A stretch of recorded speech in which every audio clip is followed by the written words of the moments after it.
Serta nomor 3 yaitu Agil dari kelas 11. Terima kasih. Monggo, persilakan.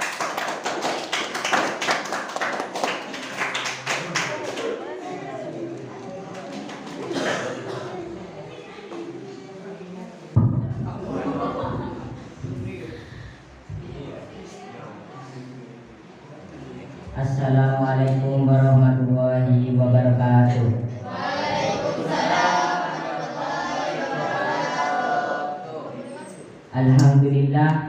Alhamdulillahirabbil alamin wa bihi nasta'inu ala umuri dunya waddin wassalatu wassalamu ala asrofil anbiya'i wal mursalin sayyidina Muhammadin wa ala alihi wa sahbihi ajmain, amma ba'du.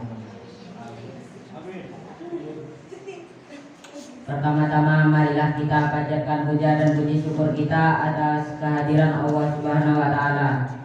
Karena atas limpahan rahmatnya dan karunia-Nya kita dapat berkumpul dalam acara ulang tahun Partai Demokrat yang ke-25 dalam keadaan sehat walafiat untuk merawat dan menegakkan kesadaran kebangsaan kita. Hadirin sekalian, demokrasi bukanlah sekedar sebuah sistem prosedur politik. Demokrasi bukan hanya tentang memasukkan kertas suara ke dalam kotak setiap 5 tahun sekali. Bukan pula tentang siapa yang menang, bukan pula tentang siapa yang kalah dalam kontestasi kekuasaan. Lebih dari itu, demokrasi adalah sebuah cara hidup, sebuah ikrar bersama untuk hidup berbangsa dan bernegara dengan saling menghormati, mendengarkan, dan merawat martabat kemanusiaan.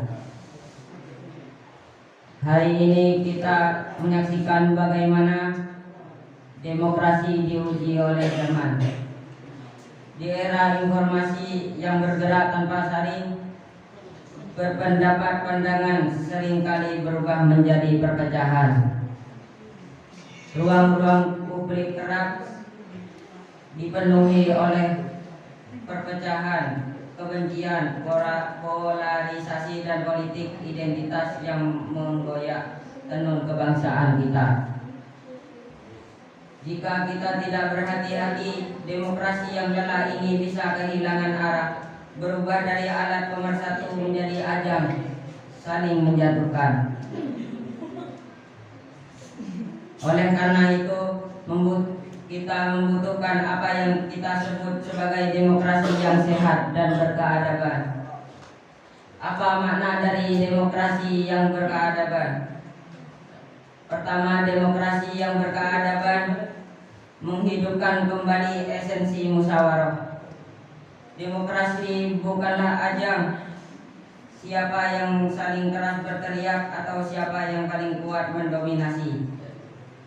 Demokrasi yang sehat adalah ruang bertemunya akal sehat dan nurani.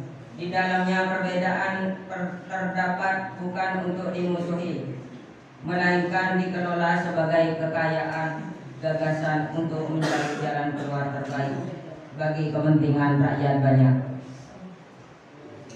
Kedua, demokrasi yang berkeadaban menjunjung tinggi etika dan integritas. Kebebasan berpendapat dan berekspresi adalah hak yang dijamin konstitusi, namun kebebasan yang matang selalu menyadari batas. Bahwa kebebasan kita berhenti di mana kehormatan dan hak orang lain dimulai. Berada pilihan politik tidak lantas membuat kita kehilangan nurani untuk saling menghargai sebagai sesama anak bangsa. Kekuasaan diraih melalui cara-cara yang kotor dan memecah belah hanya akan melahirkan pemerintahan yang rapuh. Ketiga, demokrasi yang berkeadaban berorientasi pada keadilan sosial. Ujian terbesar dari sebuah sistem demokrasi adalah seberapa mampu ia mengangkat nasib orang-orang yang paling lemah. Demokrasi kehilangan maknanya jika kebebasan politik dirayakan, tetapi kesejahteraan ekonomi dan keadilan hukum gagal dihadirkan. Demokrasi yang sehat harus berpihak pada keadilan, memastikan bahwa suara rakyat kecil didengar dan hak-hak dasarnya terpenuhi tanpa diskriminasi. Hadirin yang saya banggakan, merawat demokrasi yang sehat dan berkeadaban adalah tugas kita bersama. Ia tidak akan datang dengan sendirinya dari atas meja para pengambil kebijakan.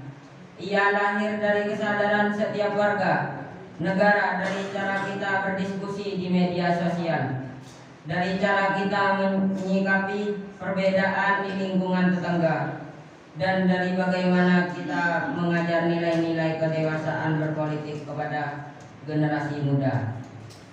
Mari kita jadikan perbedaan sebagai kekuatan, bukan kelemahan. Mari kita buktikan bahwa bangsa Indonesia mampu menjalankan demokrasi yang matang, demokrasi yang tidak hanya bebas tetapi juga cerdas, santun, dan bermartabat. Mari kita jaga rumah kita bersama, Indonesia yang demokratis, damai, dan berkeadaban.